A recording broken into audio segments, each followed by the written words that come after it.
Ar-Rum ayat 23 dan surah An-Naba ayat yang ke-9. A'udzubillahi minasyaitonir rajim. Wa min ayatihi manamukum bil-laili wan-nahar. Wa min ayatihi manamukum bil-laili wan-nahar. Wabtigha'ukum min fadlih. Inna fi dzalika laayatin liqaumin yasma'un. Yang artinya, dan di antara tanda-tanda kebesaran Allah Subhanahu wa taala, tanda-tanda kekuasaan Allah Subhanahu wa taala adalah tidur kalian di waktu malam dan siang, dan usaha kalian dalam mencari karunia Allah Subhanahu wa taala. Inna fi dzalika laayat liqaumin yasma'un. Sesungguhnya pada yang demikian adalah tanda-tanda bagi kaum yang mendengarkan. Dalam surah An-Naba ayat 9 Allah menjelaskan, waja'alna naumakum subata, dan kami jadikan tidur kalian adalah untuk beristirahat. Ayyuhal hadirun, apa jadinya ketika seseorang tidak tidur? Dengan tidur seseorang akan memiliki tenaga yang mantap. Dengan tidur fikiran-fikiran yang tidak mustahil sangat-sangat menjadikan tidak mantap bisa menjadi mantap. Itulah hikmah tidur. Akan tetapi jangan terlalu banyak tidur. Artinya sudah diatur waktunya untuk tidur.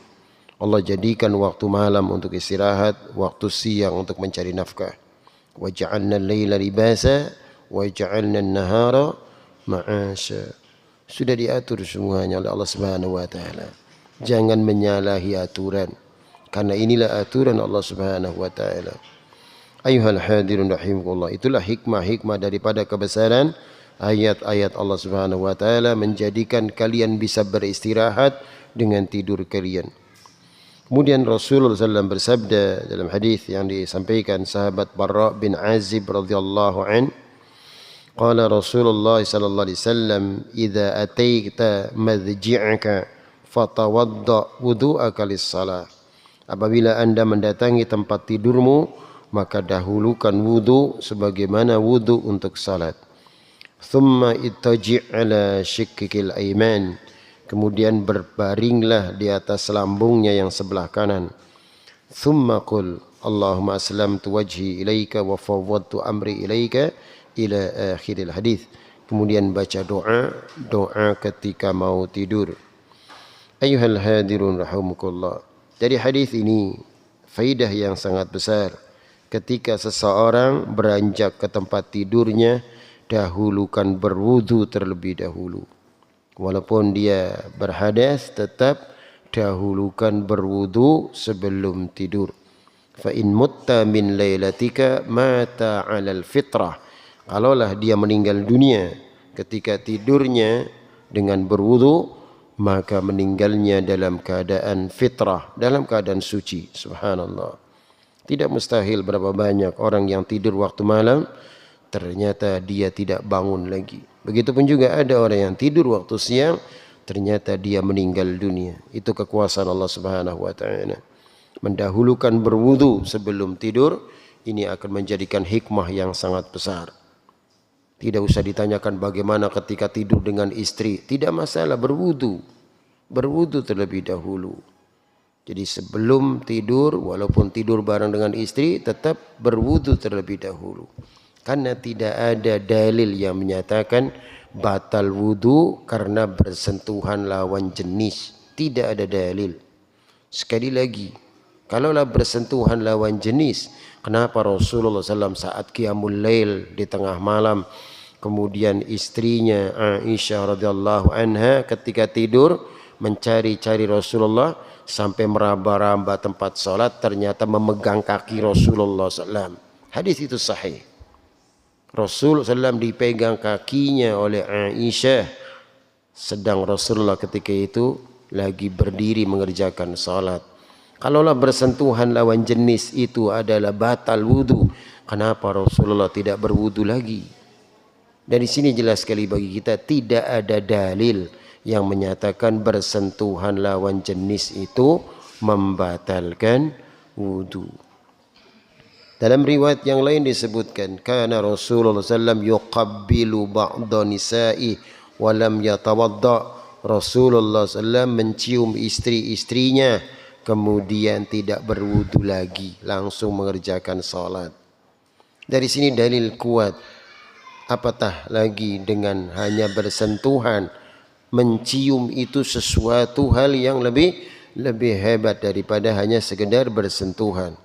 Kesimpulannya, seorang suami dengan istri ketika mau tidur, walaupun dia tidur bareng dan bersentuhan, tidak ada dalil yang sahih yang menyatakan bersentuhan lawan jenis itu membatalkan wudu. Jadi jangan ada ucapan lagi, maaf bu, kita wis wudu aja megang-megang kita. Masih anak kan? Ibu gak sama. Mas awas kita sudu aja gepel-gepel kita. La ilaha illallah. Yang membatalkan wudhu cuma 5. Selain ini gak batal. Keluar dari 2 jalan. Sabilain, 2 jalan. Jalan ini hanya jalan depan, jalan belakang aja. Jalan atas enggak. Dari hidung tidak. Dari mulut tidak. Mimisen tidak. Muntah tidak. Tapi jalan depan, jalan belakang, kubul dan dubur, batal wudunya sudah. Selain dari jalan depan, jalan belakang, kubul dan dubur, dari hidung, dari mulut tidak batal. Di tengah-tengah sholat, maaf, muntah, enggak batal, lanjutin sholat. Di tengah-tengah sholat keluar darah dari hidung, enggak batal. Enggak ada dalil yang menyatakan keluar darah itu membatalkan wudu, enggak ada. Kemudian yang kedua, an-naumul mustaghraq, tidur nyenyak yang tidak sadarkan diri. Kalau tidur tidak mantap tidurnya, masih dengar orang ngomong, nggak batal. Tapi kalau tidurnya dengkur sampai hilang kesadaran dirinya, batal. Nunggu khotib lagi berkhutbah, tidur, tapi masih dengar khotib, nggak batal. Tapi tidurnya nger-nger, ya batal bakal nger-nger mah. Ngerti ya? Jadi sebelahnya digoyang. Loh, diem aja, wudu lagi. Itu jangan diem aja, tapi jangan ngomong. Maksudnya wudu ya. Ngerti ya? Aja unduk-unduk pati toy main wudu. Bisa dipaham? Jadi tidur nyenyak tidak sadarkan diri, ini batal. Kalau tidur geleng-geleng kepala tapi masih dengar ada suara adzan, nggak batal. Para sahabat menunggu waktu salat isya, mereka terangguk-angguk, langsung mereka begitu adzan isya langsung salat. Ada disebutkan dalam Bulughul Maram hadis itu. Ini yang kedua, an-naumul mustaghraq, tidur nyenyak tidak sadarkan diri. Yang ketiga adalah yang membatalkan wudu, hilang akal karena mabuk atau karena pingsan. Contoh, begitu di tengah-tengah begitu siap mau sholat, berjalan dari tempat wudhu, nggak terasa terpleset sampai muter kepalanya. Nah, hilang akalnya kan? Nah, maka ini batal wudhu. Udah sadar, wudhu lagi. Nah, ini yang ketiga. Bisa dipaham? Kemudian yang keempat, 2 pendapat. Silakan. Kalau mau batal wudhu lagi, tidak batal, boleh. Masul faraj, menyentuh kemaluan. Menyentuh kemaluan tapi khusus hasbir rijal. Dunan nisa, khusus bagi pria, bukan wanita. Kalau pria menyentuh kemaluannya, maka pendapat yang pertama batal, pendapat kedua tidak. Dua-duanya sahih. Man massa dzakarahu falyatawadda. Barang siapa yang menyentuh kemaluannya, berwudu lagi. Seorang sahabat bertanya, ya Rasulullah, bagaimana saya menyentuh kemaluan saya? La, innama huwa bad'atun minka. Itu anggota badanmu. Enggak batal. Jadi silakan. Kalau pengen batal, wudu lagi. Kalau enggak yakin enggak batal, enggak usah wudu. Contoh, mau sholat, habis wudu, udah pakai pakaian mantap, siap sholat, gatel. Ngerti gatel ya? Iya, gatel ya, digaruk dia. Digaruk. Beli mantep, mancing di jero. Mantep bakal mancing jero. Krok ya.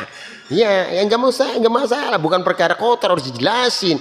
Ya wis jero krok. Nah, mantep bagus garuknya, mantep mah.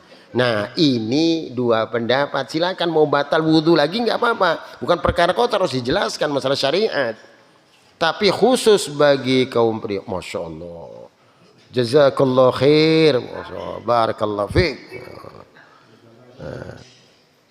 Adapun bagi kaum wanita, awas perhatikan, harus jeli menyikapi hal seperti ini. Bagi kaum wanita batal, karena ada hadis yang khusus dari sahabiah Aisyah, ayyumamra'atin massat farjahu falyatawadda. Siapapun wanita yang menyentuh kemaluannya, ngerti ya? Menyentuh kemaluannya, maka hendaknya dia berwudu. Paham dari sini? Dari sini jelas sekali bagi kita, bagi orang yang menyentuh kemaluan orang lain tidak batal. Masih belum jelas mana? Jelas nggak? Belum. Kudu dijelaskan rinci ya. Ya. Jadi kalau wanita menyentuh kemaluannya itu batal. Tapi bagi siapapun baik pria atau wanita yang menyentuh kemaluan orang lain tidak batal. Ngerti ya? Ngerti beli mendang baiki. Lah ya wis ngerti bah. Ya contoh ya. Ya kudu pe contoh bae ya. Contoh tas wudu anake sing cilik kana pipis aye di cuci apa sampai nyentuh berarti nggak batal, ngerti? Masih kurang jelas bah, ya. Paham ya? Pribe ya berapa apa seumur gula kan masalah ya. Ya kadang kan rumah tangga kan lagi gencatan senjata. Ya seumur gak beli ngomong seminggu ke kana. Ayo miring-miring melaku ke kana ya. Awas bukan nabrak tembok, hati-hati ya. Tapi kadang-kadang aleman, waduh, ayo mi jalan-jalan mi, waduh kayak jaha kah? Iya. Nah sampai seperti itu tidak mustahil ya, namanya rumah tangga wajar. Nah dalam kondisi seperti itu tidak mustahil hal seperti itu dilakukan, ini tidak batal. Bisa paham? Nah itu yang berkaitan tentang yang keempat. Yang kelima yang membatalkan wudhu, aklu lahmil ibil, makan daging onta. Selain daging onta tidak batal. Daging apa aja udah, ayam, bebek, daging sapi, kambing nggak batal. Khusus daging onta, bukan berarti daging onta itu haram, daging onta halal. Cuma Rasulullah menjelaskan bagi siapa yang makan daging onta maka batal wudhu. Sudah. Makanya para jamaah haji atau umrah kalau mereka mau makan daging onta, sholatnya ditunda dulu, batal nanti kan. Nah ini sering terjadi, akhirnya para mutawif pembimbing tawaf menyatakan sudah kita sholat jamak qasar dulu ya, duhur atau asar bareng atau maghrib dengan isya, habis itu kita makan daging onta. Mantap berarti kan. Nah ini masya Allah ya, artinya sesuatu yang halal tapi memang kedudukan hukumnya membatalkan wudhu. Nah selain yang 5 ini tidak membatalkan wudhu. Bisa dipahami saya? Jadi menyentuh lawan jenis ini tidak membatalkan wudhu. Ketika tidur tidak mustahil. Suami istri sudah berwudhu, sudah wudhu kan? Siap tidur semua. Yang warnanya wong turu ya. Paham ya? Iya, ya suami yang gepeli istri ya, istri yang gepeli suami, yang gepeli emang dindora ya. Ngerti? Nah itu tidak batal. Kesimpulannya nggak apa-apa, harus dijelaskan, bukan perkara kotor ya. Harus dijelaskan. Nah, perkara ini tidak batal. Kalaupun habis janabah, habis jima, habis senggama, maka setelah itu berwudu lagi. Rasulullah SAW senantiasa setelah habis janabah, jima itu bersama istrinya, maka Rasulullah berwudu dan Aisyah berwudu lagi. Jadi kesimpulannya jangan tidur dalam keadaan junub. Paham? Jadi ketika tidur nggak boleh dalam keadaan junub, wudu lagi nggak apa-apa. Innal malaikah la tadkhulu baitan fihi junub. Malaikat-malaikat rahmat tidak akan masuk rumah yang ada orang junubnya. Supaya malaikat masuk, wudu dulu. Ya kalau mampu mandi, kalau nggak mampu udah wudu lagi. Bisa dipaham? Nah ini tuntunan ketika tidur. Jadi dahulukan berwudu. Bisa dipaham hadirin? Kemudian thumma ittaji' ala shiqqil aiman. Kemudian berbaring ke lambungnya yang sebelah kanan. Jadi ketika tidur miring ke sebelah kanan dulu, miring ke sebelah kanan. Nanti di tengah-tengah tidur mau miring kiri mau kemana terserah ya, namanya orang tidur nggak ada hukum.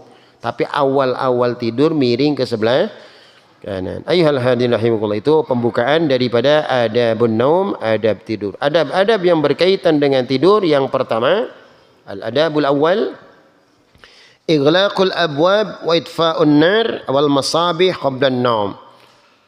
Mematikan lampu-lampu, menutup pintu-pintu, ighlaqul abwab, menutup pintu-pintu dan mematikan nyala-nyala api dan lampu sebelum tidur.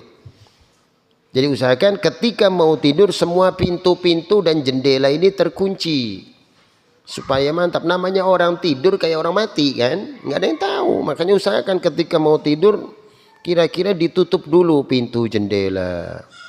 Jadi jangan disalahkan ketika ada orang masuk ke rumah yang rumahnya terbuka. Kita salah ya, nah, kita sendiri yang bikin salahnya. Jadi usahakan tutup dulu pintu-pintunya. Jendela ditutup semua. Kemudian nyala-nyala api dimatikan. Lihat kompor gas dimatiin, nyala-nyala listrik. Awas, tidak boleh terlalu terang tidur-tidur nih. Ini nyala lampunya sampai kayak lagi apa? Enggak boleh hadirin. Semua nyala-nyala api matikan. Ingat, nyala televisi, nyala HP, matikan. Jangan mau tidur begini, beli peragat-peragat kan ya. Sampai les kan masih mungkin tangannya ke jalan. Aduh. Kok wirid jam miskin mah. Ana maning wirid yang konku ya. Hadirin rahimakumullah. Disebutkan dalam hadis yang sahih dari sahabat Jabir bin Abdullah, adfi'ul masabih bil lail idza raqadtum waghliqul abwab. Matikan nyala-nyala lampu di waktu malam apabila kalian tidur dan tutuplah pintu-pintu. Ajiful abwab wadfi'ul masabih. Tutuplah semua pintu-pintu rumah kalian dan matikan lampu-lampu. Fa innal fawasiqah rubama jaratil fatilah fa ahraqat ahlal bait. Maka tidak mustahil tikus akan menerjang lampu kemudian akan terbakar semua penghuni rumah. Fawasiqah disebutkan adalah tikus. Tidak mustahil. Kalau zaman dulu pakai cempor kan, ada minyaknya, senggol sama tikus, sudah kobaran semua. Pernah terjadi kebakaran di satu rumah di Madinah disebutkan, maka dijelaskan kepada Rasulullah tentang peristiwa itu. Apa ucapan Rasulullah? Innan naru aduwwul lakum, sesungguhnya api musuh kalian. Sesungguhnya api itu musuh kalian. Fa idza nimtum fa'atfi'uha, apabila kalian tidur matikan nyala api. Matikan nyala api. Ya mungkin zaman dulu pakai cempor, zaman dulu pakai kompor, sekarang pakai listrik, pakai HP. Matikan dulu sudah. Ini kabel sampai celalang-celalang tangan dindora. Bisa dipaham? Antum tidur, la ilaha illallah. Ya tapi beli nyetrum jadi siapa? Hati-hati hadirin. Kenapa? Karena tidak mustahil ketika itu aliran listrik akan tersenggol kan. Namanya orang tidur nanti kemana-kemana kaki nggak ada yang tahu. Maka tidak mustahil tangannya nanti kemana nggak ada yang tahu. Maka ini ucapan Nabi SAW ini adalah benar. Jadi matikan dulu, sudah selesaikan dulu. Makanya Rasulullah menuntun ketika mau tidur baca zikir. Masya Allah kan. Baca zikir dulu. Jadi ketika ada adab-adab zikir dibaca. Jangan tidur masih begini aja. Astagfirullah. Kayaknya apa Quran ya? Ayat zikir bukan kayak. Iya, hadirin rahimakumullah. Jadi sudah disiapkan paling lama paling malam jam 9, jam 10, aja jam 12 saja. La ilaha illallah. Hadirin, ini buang-buang waktu. Jadi kesempatan-kesempatan waktu di waktu malam dibuangin semua. Ada saat sulusul lail, sepertiga malam untuk qiyamul lail ditinggalkan. Subhanallah, salatul lail pahala-pahala sedemikian besarnya banyak ditinggalkan gara-gara HP. Naudzubillah. Oleh karena itu jaga ini semuanya. Jaga, jangan sampai tidur masih nyala api-api yang akan mendatangkan kebakaran dalam tidur. Ayyuhal hadirin rahimakumullah. La tatrukun nar fi buyutikum hina tanamun. Jangan kalian biarkan api di rumah-rumah kalian ketika kalian mau tidur. Itu ucapan Nabi sallallahu alaihi wasallam. Ayyuhal hadirun. Dari sini jelas sekali bagi kita. Bahkan disebutkan ighlaqul abwab qabla an-naum. Menutup pintu-pintu sebelum tidur disebutkan dalam beberapa riwayat fadhkur ismallah. Fadhkur ismallah. Ketika menutup pintu itu baca bismillah. Fa inna syaitana la yaftahu baban mughlaqan. Karena syaitan tidak akan bisa masuk pintu yang terkunci. Jadi ketika mau nutup pintu jangan lupa baca bismillah. Awas, jangan tanpa basmalah. Tanpa basmalah setan itu sana yang jero. Bisa dipaham. Pintu jendela terbuka, begitu tutup baca bismillah. Dan biasakan ditutup sebelum matahari terbenam. Jangan biasakan masih terbuka sampai maghrib. Naudzubillah. Ini kenapa? Karena syaitan itu berkeliaran. Ketika mau terbenam matahari, syaitan berkeliaran. Dan ucapan orang tua dulu itu benar. Zaman bengen arane sandakala padahal mas setan. Sandakala, terus wewe gombel apa maning wewe zaman sekin dana ya. Ya wewe zaman sekin wewe zaman bengen wewe gombel wewe zaman sekin nih HP kah pada wewe pada maya. Iya, itu namanya beda-beda padahal mas setan kah biar aku nggak setan pada wewe setan gepeng ya. Ngerti please setan gepeng. Oh setan gepeng mungkin setan gepeng aneh ya. Hadirin naudzubillah ini. Iya, kaum muslimin digoda sama itu. Keluhan semua orang tua sama anaknya adalah setan gepeng. Kabeh kamu kok nusuk bae. Apa bisa jero kamar kayu beli mandeg-mandeg, bakal beli durung dol HP ini mah. Hadirin naudzubillah. Saya tanyain orang tua, didik anaknya bagaimana? Kadang-kadang udah pusing mau diapain? Diomong wis. Ya masa dibanting HP nih? Bakal dibanting HP itu kumaning. Iya, hadirin rahimakumullah. Makanya jaga-jaga, bukan dilarang main, silakan main ada waktunya.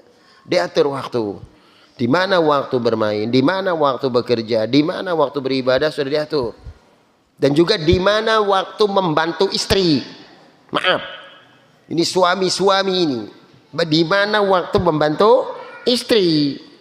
Masa garam gak pilih HP bae masuk wadon kabis nyebak gawe. Hati-hati awas.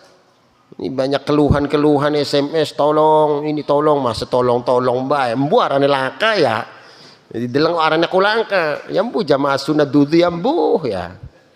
Masa sebengi-bengi dolanan game bae, dolanan PS bae. Astagfirullah.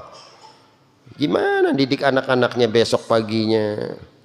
Hadirin rahimakumullah. Oleh karena itu coba siapkan waktu ini dimanfaatkan sedemikian, jangan sampai dibuang-buang waktu. Diatur semua waktu oleh Allah Subhanahu wa taala. Allah Subhanahu wa taala akan menanyakan tentang waktu. Semua adalah nikmat Allah Subhanahu wa taala. Allah Subhanahu wa taala berikan nikmat waktu, berikan nikmat kesempatan. Tsumma la tus'alunna yawma idzin 'anin na'im. Mereka akan ditanyakan tentang nikmat semuanya, ditanyakan sama Allah Subhanahu wa taala. Diberikan umur, diberikan jasa, diberikan semuanya akan diberikan pertanyaan Allah Subhanahu wa taala. Ayuhal hadirin rahimakumullah. Kita kembali. Jadi ketika mau menutup pintu-pintu ini usahakan baca bismillah. Karena syaitan tidak akan masuk rumah yang ada di dalamnya selalu banyak zikrullah. Nawwiru buyutakum bis salawati lawatil Quran. Sinari rumah-rumah kalian dengan salat-salat sunnah dan baca Quran. Fa inna syaitan yafirru minal bait allati taqra'u fihi suratul Baqarah. Setan akan kabur dari rumah yang dibacakan surat Al-Baqarah. Masya Allah. Jadi kalau rumah tidak ada setan nyaman. Jangan undang setan suruh masuk ke rumah kita. Bawaannya rumah belenak baik. Segala fasilitas dalam rumah ada semuanya. Tapi perasaan rumah kayak angker baik. Na'udzubillah. Dia rumah tangga Rasulullah sampai nggak ada apa-apa tapi masih mengucapkan baiti jannati. Masya Allah kan. Ya Aisyah, hal indakum syai'? Apakah ada makanan hari ini? Tidak ada ya Rasulullah. Idzan inni shaim. Kalau demikian aku puasa saja. Masya Allah, nggak ada apa-apa. Lah rumah kita sampai bulan depan masih ada makanan kan? Sampai tahun depan masih ada, ATM-nya masih besar. Masya Allah. Tapi baiti jannati alot mengucapkannya. Nyampe rumah istri pengen begini, suami pengen begini, ribut baik. Anak-anak begini apa? Setan berarti ada di dalam rumah. Ya kan? Berarti ada setan di dalam rumah yang harus diusir. Jadi jangan biarkan setan selalu berada dalam rumah kita. Buang setan dalam rumah kita. Tidak mustahil dengan banyaknya setan-setan di dalam rumah kita, akhirnya rumah tidak nyaman. Naudzubillah. Saya mau nanya, hartanya banyak, tidak nyaman, dengan hartanya sedikit nyaman, pilih mana? Oh, sing beli-beli ki. Hadirin rahimakumullah. Kok sing beli-beli jawabannya ya? Yang nyaman kan? Masya Allah. Hadirin rahimakumullah. Oleh karena itu, inilah di antara hikmah ketika menutup pintu dan membaca bismillah. Kemudian yang berkaitan tentang adab, yang kedua, al-wudhu qabla an-naum. Al-wudhu qabla an-naum, berwudhu sebelum tidur sebagaimana hadis yang tadi di atas itu. Jadi setiap kali seseorang mau tidur, usahakan biasakan untuk berwudhu. Biasakan berwudhu, karena tidak mustahil beberapa orang ketika dia tidurnya, dia sampai tidak hidup lagi, dia langsung meninggal dunia. Banyak fenomena terjadi di daerah saya itu, 2 orang Pak. Satu tidur waktu malam, yang kedua tidur waktu siang. Qadarallah, orangnya sehat segar bugar, ternyata begitu dibangunkan sudah meninggal semua dua-duanya. Oleh karena itu biasakan ketika tidur berwudu, mudah-mudahan mendapatkan husnul khatimah. Kemudian yang ketiga, naqdul firash qabla al-ittija' alaih. Mengibaskan tempat tidur dengan alat sesuatu atau dengan ujung-ujung kain. Jadi sebelum tidur jangan langsung tergesa-gesa tidur, dilihat dulu tempat tidurnya. Kalau disebutkan di dalam hadis di sini adalah bidakhilati izari, dengan ujung-ujung sarungnya, dengan ujung-ujung kainnya, atau mungkin dengan alat sesuatu boleh, silakan dikibaskan dulu tempat tidurnya.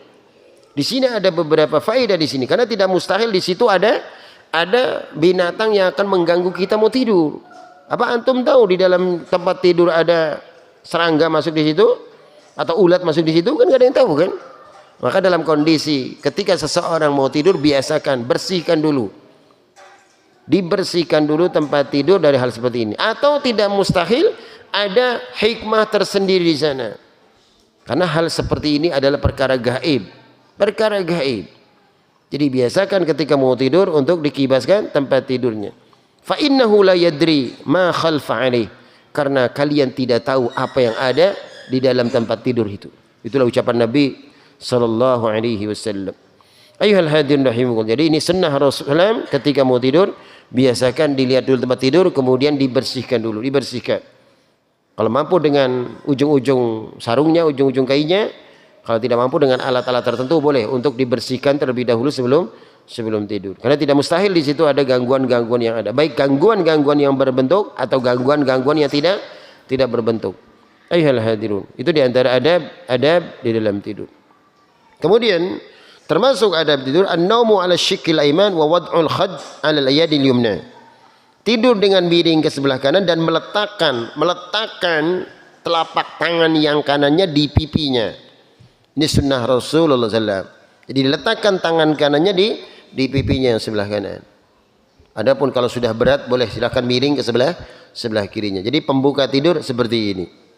Disebutkan dalam beberapa riwayat seperti hadis yang berkaitan tentang ini, idza ataita maj'aka fatawadda wudu'aka lis-shalah thumma taji' ala shiqqil aiman. Berbaringlah ke sebelah kanan dan letakkan telapak tangan kanan kalian di pipinya yang sebelah kanan. An-naum al-janib al-aiman fawaid. Di antara faidah hikmah tidur dengan miring ke sebelah kanan, minha annahu asra'u ila intibah. Ini akan memudahkan seseorang untuk bangkit. Makanya beberapa ahli terapi menyatakan ketika tidur sebelah kanan yang dilakukan Rasulullah SAW ini, maka ini akan memudahkan baginya untuk dia bangun. Dan jangan sekali-kali ketika bangun langsung dia bangkit dengan langsung berdiri, jangan. Ini di belakang ini ada tulang yang sangat besar sekali. Jadi dengan miring itu maka akan mudah baginya untuk menyelamatkan tulang yang belakang itu. Ada berapa banyak orang-orang yang sampai akhirnya patah tulang atau apa lagi yang disebut sekarang zamannya kejepit begitu ya. Udah kalau sudah jepit keder, gak menjepit maning bari apa maning, sangel kan. Akhirnya waliyadzubillah sampai nggak bisa jalan. Naudzubillah. Makanya hati-hati ketika bangun tidur, biasakan bangunnya juga dengan miring ke kanan atau miring ke kiri. Jangan langsung bangun tidur langsung dengan seperti itu. Sebab di sini ada tulang yang sangat besar, yang sangat berbahaya. Itu menurut ahli terapi seperti itu. Ayyuhal hadirun rahimakumullah. Kemudian faedah selanjutnya di sini, hadhil hay'ah nasul atiba ala annahu asalih lil badan. Ini para ahli kedokteran menyatakan bahwa ini adalah lebih bermanfaat bagi tubuhnya.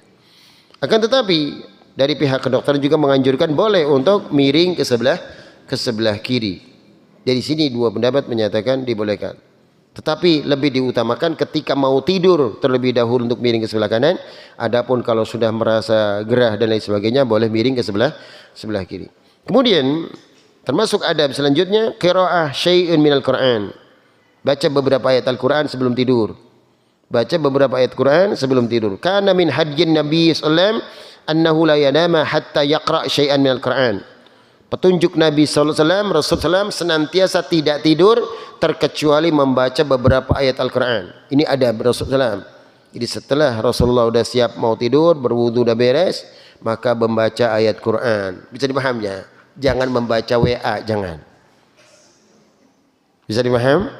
Alasannya pinter mani Qur'ane ana ning HP Ustaz. Ya sampai jaring kono pegah wis ya. Ya bocah zaman sekian lebih pinter dari Ustaz tega iya. Oh ya kayak bocah cilik kok pinter. Jangan itu ini pelajarannya ana ning HP. Ya keder wong tua mau wis kalah bae bar bocah kok ya. Iya ya semula agak angel ya. Kesimpulannya diatur aja lah. Jadi ini baca dengan ayat Quran petunjuk Nabi sallallahu alaihi wasallam. Dihentikan dulu bacaan-bacaan yang ada di HP-nya, baca Qur'annya. Apa sajakah ayat yang dibaca Rasulullah SAW? Rasulullah senantiasa membaca ayatul kursi sebelum tidurnya. Biasakan baca ayat kursi, dihafalkan ayat kursi. Enggak usah ditulis-tulis di rumah, buat apa? Enggak usah ditempel-tempel di rumah, kotor rumahnya banyak tempelan. Udah, bisa dipahami ya? Dibaca. Masa ayat kursi dihafal-hafal sampai us jenggoten? Bisa dipaham?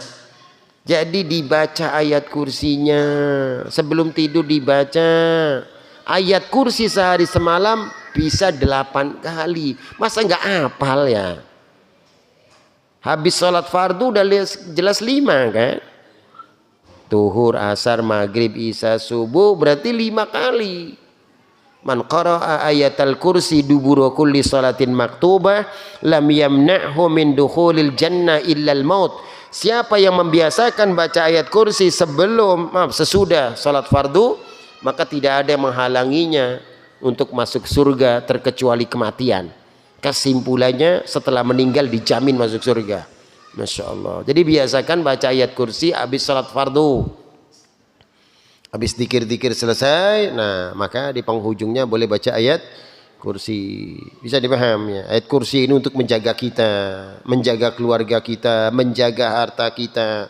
Ini hikmah besar. Allah Subhanahu wa taala akan menjaga kita, menjaga keluarga, menjaga harta. Hartanya akan dijaga. Sahabat Nabi pernah ditugaskan ngurus zakatul mal, dicuri zakat malnya. Apa maning model kita? Sahabat Nabi. Sahabat Buraidah pernah kehilangan barang dalam rumahnya. 3 malam berturut-turut hilang terus. Malam keempat ditunggui, ternyata waduh si nyolongnya kin ya.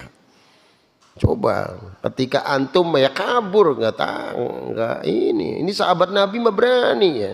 Waduh. Langsung didekati, langsung ditangkap. Anda pencurinya. Masya Allah. Padahal makhluknya gede ya. Iya, zaman sekian mau wewe gombel, Melayu ya otomatis. Anak wewe Melayu. Hadirin Masya Allah. Ditangkap. La arfa'annaka ila Rasulillah sallallahu alaihi wasallam. Aku akan laporkan Anda pada Rasul sallam karena Anda mencuri udah 3 malam berturut-turut. Saya perhatikan pintu jendela tidak ada yang terbuka. Ternyata Anda masuk dari mana? Maka makhluk ini berkata, lepaskan sebentar. Ada apa? Kalau Anda ingin selamat dari saya dan semua makhluk seperti saya, baca ayatul kursi, Allahu la ilaha illa huwal hayyul qayyum sampai selesai. Akhirnya apa? Begitu dia ngajari, dia kabur. Diceritakan kepada Rasulullah peristiwa itu, maka Rasulullah membenarkan tentang ayat kursi. Akhirnya pada malam berikutnya barang itu tidak bisa hilang. Nah ini.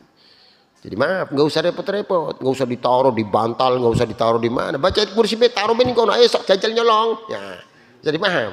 Baca ayat kursi, ayo. nggak akan bisa. Dan ini fenomena sudah banyak kejadian hadirin. Dulu salah seorang pegawai pemerintahan datang ke rumah, Ustaz, ini uang saya sering hilang di rumah saya. Saya katakan, Anda baca ayat kursi tidak? Sudah saya tempel-tempelin di rumah, ditempel-tempelin lagi, sudah dibaca, ditempel-tempelin. Saya udah beli ayat kursi yang 2 juta Ustaz di kamar itu. Ya Allah, dibaca, bukan ditempel-tempelin. Akhirnya begitu dibaca, alhamdulillah, jadi dibaca ayat kursinya. Mau tidur dibaca. Dijamin dalam hadis Allah akan menjaga dirinya, keluarganya, hartanya. Jadi bisa dipaham, dibaca ayat kursi. Jadi jangan disalahkan ketika ada sesuatu kehilangan di rumah, ya begitu ditangkap malingnya jawabnya apa? Saya sebelum masuk rumah itu baca ayat kursi dulu, kata malingnya. Sengaja malingnya mau baca ayat kursi. Kenapa? Begitu baca ayat kursi tidur semua konanya, dia masuk enak udah. Nah, makanya usahakan baca ayat kursi biar malingnya nggak masuk. Bisa dipahami, ini tuntunan Nabi ya. Jadi ketika mau tidur baca ayat. Kemudian yang kedua baca surat Al-Ikhlas, Al-Falaq, An-Nas. Ini tuntunan Nabi. Maaf, surat Fatihah nggak dibaca Nabi. Ada tempatnya di mana Rasulullah baca surat Fatihah, tapi bukan mau tidur. Sholawat Nabi tidak pernah dibaca Nabi ketika mau tidur. Jadi kalau ada yang bertanya, gimana kalau saya membiasakan sholawat kepada Rasulullah ketika mau tidur? Tidak ada dalil. Rasulullah tidak pernah membaca sholawat Nabi ketika mau tidur. Jadi bacanya ayat kursi, kemudian Al-Ikhlas, Al-Falaq dan An-Nas. Lihat dalam surah Al-Falaq dan An-Nas. Jumlah semuanya berapa ayat? Kudu dihitung tak siji ya, suwe hitung. 11 ayat semua. Al-Falaq dan An-Nas 11 ayat. Min syarrin nafatsati fil uqad. Dari kejahatan wanita-wanita tukang sihir yang meletakkan bukhul dan ketika itu menyihir Rasulullah SAW. Baca asbabun nuzulnya. Sebagaimana disebutkan Imam Ibnu Katsir, Rasulullah pernah disihir oleh wanita. Dan 11 buhul itu dimasukkan ke sumur Nabi SAW. Akhirnya Nabi mandi dari situ, kemudian Nabi sakit. Allah Subhanahu wa taala nurunkan beberapa malaikat untuk meruqyah Rasulullah SAW. Diruqyah dengan surah itu, qadarullah langsung sembuh total penyakitnya. Nah itu asbabun nuzul surah Al-Ikhlas, surah Al-Falaq dan An-Nas. Makanya ketika mau tidur jangan lupa baca 3 surat itu. Rasulullah menuntun sambil mengumpulkan 2 telapak tangannya. Kumpulkan 2 telapak tangannya, tiupkan. Kemudian baca surat Al-Ikhlas, qul huwallahu ahad sampai selesai. Qul a'udzu birabbil falaq, qul a'udzu birabbin nas. Usapkan. Usapkan ke tubuhnya. Itu tuntunan Nabi, diusapkan ke tubuhnya semampunya saja. 1 kali sudah selesai, 2 kali, 3 kali, sampai 3 kali.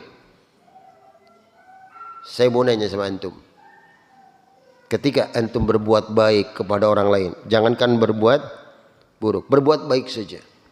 Apa ketika antum berbuat baik kepada semua orang, orang ridho semua, orang senang semua. Antum amplopin duit 100 ribuan semua, kasih 100 ribu, tidak ada yang tidak terkena. Kira-kira orang senang semua enggak? Ada saja. Wong sejen 1.000 kita sedulure, pak ini 1.000. Yang bokap kita 500.000 kok. Ana baik kan ya. Padahal dikasih uang, lamun beli kayak wis baik ya wis. Tuh, orang berbuat baik saja maksa ada yang tidak senang. Di masyarakat kita tidak menghendaki seperti itu, tapi tidak mustahil kan? Ada orang-orang yang seperti itu dia melakukannya dengan cara ilmu gaib. Nauzubillah, kita tidak menghendaki seperti itu. Kenapa? Karena tidak mustahil orang nggak senang sama kita, datang ke rumahnya mau mukul nggak mampu. Mau melakukan apa nggak mampu, akhirnya mulai begini kan, iya boleh dikono-konokaken kan, ambu kertasan apa kah ya. Nah makanya ketika baca 3 surat itu Allah akan jaga dia, jangan khawatir. Ini janji Rasulullah benar. Ketika dia mudawamah baca itu, Allah akan jaga dia, apapun datang dari luar akan kembali lagi. Naudzubillah. Bisa dipaham. Jadi jangan lupakan 3 surah itu. Kita tidak menginginkan permusuhan pada orang lain, tapi jelas min syarri hasidin idza hasad. Dari kejahatan orang-orang hasad ada saja. Sudah orang itu ada sudah. Antar tetangga punya hasad, sebelahnya baru bangun rumah ngomong, ya gawe umah gawe utang ning bank kan baru duitnya kak, lu mengdindora ya. Ya ada utang ning bank los, arep los. Ini naudzubillah, penyakit hasad sampai seperti itu. Antar pegawai dengan pegawai. Ente naik jabatan ki kerja 2 pirang wulan kini. Oh, ya. Yang mustahil mungkin dia cerdas otaknya ya. Nah, itulah hasad. Semua kena. Siapa yang enggak kena? Anda sing beli kena hasad ngacung. Semuanya terkena hasad. Al-Karim yukhfi, orang-orang mulia menyembunyikan hasadnya. Dia ada hasad tapi dia sembunyikan. Enggak mau nampakkan.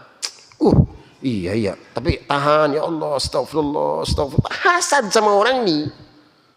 Ya, tapi dia sembunyikan. Wal ithma yubdi, orang-orang yang bejat dia menampakkan hasadnya. Menampakkan dengan matanya, dengan mulutnya. Maksa ya, dengan matanya pelorok-pelorok dijelaskan kanan. Iya. Dengan mulutnya ngomong kau semua orang, naudzubillah. Itulah penyakit hasad, semua akan terkena.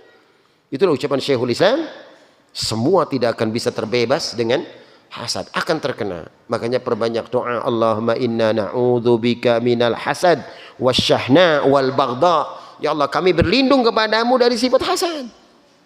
Insyaallah nanti Allah Subhanahu wa taala akan meredam hati kita, meredam. Rabbana ighfir lana wa li ikhwanina alladzina sabaquna bil iman wa la taj'al fi qulubina ghillan lil ladzina amanu. Dan jangan kau jadikan hati kami ada kedengkian. Hilangkan kedengkian terhadap orang-orang beriman.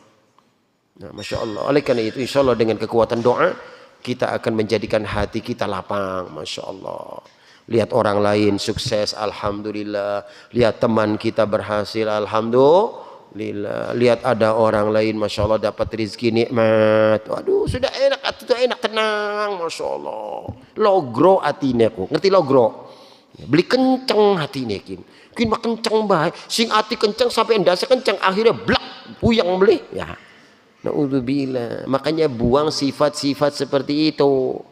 Naudzubillah. Oleh karena itu jadikan hati yang tenang.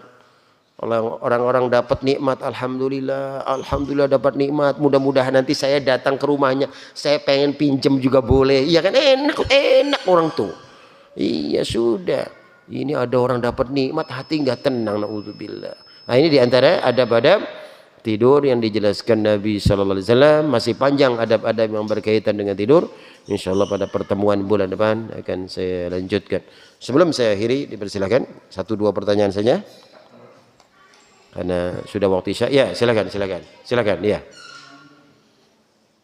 Ya, silakan Pak, silakan. Masalah apa? Masalah kita berwudu di kamar mandi yang ada WC-nya. Oh iya. Terus?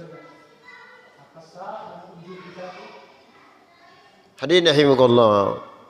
Kamar mandi sekarang dengan kamar mandi zaman dulu berbeda ya. Zaman orang-orang tua kita dulu kamar mandi itu dipisahkan. Khusus kamar mandi, khusus toilet, WC. Tapi zaman sekarang itu kamar mandi masuk ke toilet. Hampir mayoritas sekarang. Ya karena maklumlah namanya RSSS ya. Ngerti ya? Rumahnya sangat sederhana sekali. Jadi ya sudahlah diatur-atur aja. Nah, kesimpulannya ketika seseorang berada di kamar mandi nggak boleh ngomong apa-apa. Hatta menjawab salam tidak boleh. Mengucapkan salam adalah hukumnya sunnah. Menjawab salam adalah apa? Wajib. Tapi begitu ada orang assalamualaikum diem aja. Jangan salam waalaikumsalam. Kok dia kita lagi aja beli kena ya.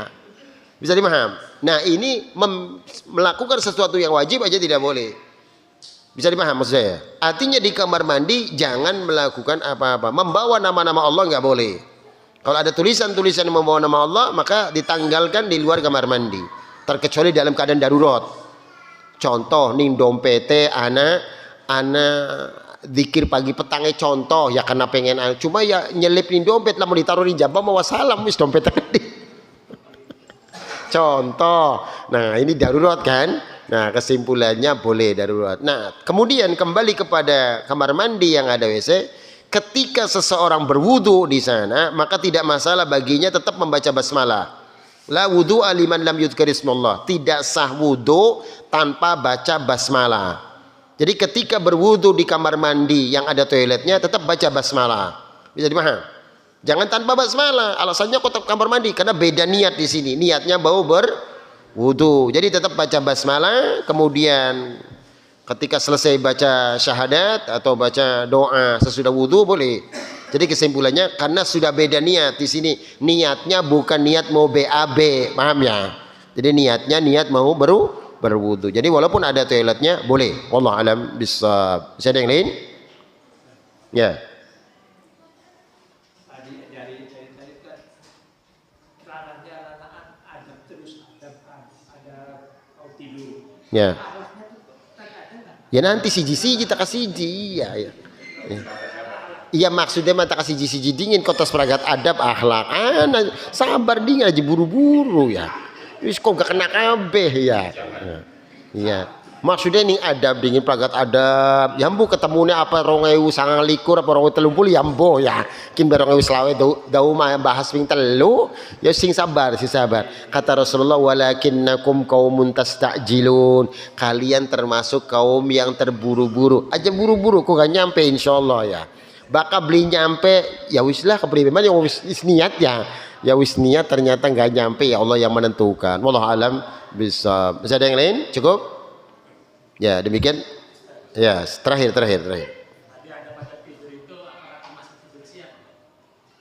yang berkaitan tentang tidur di sini namanya tidur ya berarti tidur siang boleh tetap dibaca ya tidak ada masalah. Artinya tidur siang juga dibaca, tapi tetap tidur siang karena Rasulullah menjelaskan qilu fa inna syaitana la taqilu. Inilah namanya qailulah. Tidurlah waktu siang sebentar. Awas bahasanya sebentar. Qailulah, jangan lama-lama. Kin mau turu awan jam 1 tangis setengah 6. Luluh. Suwe temen, sebentar aja. Tidur siang itu sebentar untuk supaya fisik mantap lagi sebelum duhur atau sesudah duhur. Bisa dipahaminya sebentar aja jangan lama-lama ya mungkin 1 jam setengah jam lah ya untuk mempersiapkan qiyamul lail di waktu malam nanti akan lebih mantap qiyamul lail di waktu malam karena tidur siang sebentar yang contoh orang-orang yang kerja istirahat contoh dari jam 12 sampai jam 1 ya bisa ngeliyap setengah jam ya kan ya makan setengah jam ngeliyap setengah jam akan fresh lagi ya wallahu a'lam bishawab. Demikian mudah-mudahan bermanfaat. Subhanakallahumma rabbana bihamdik nasyhadu an la ilaha illa anta wa nastaghfiruka wa natubu ilaik. Assalamualaikum warahmatullahi wabarakatuh.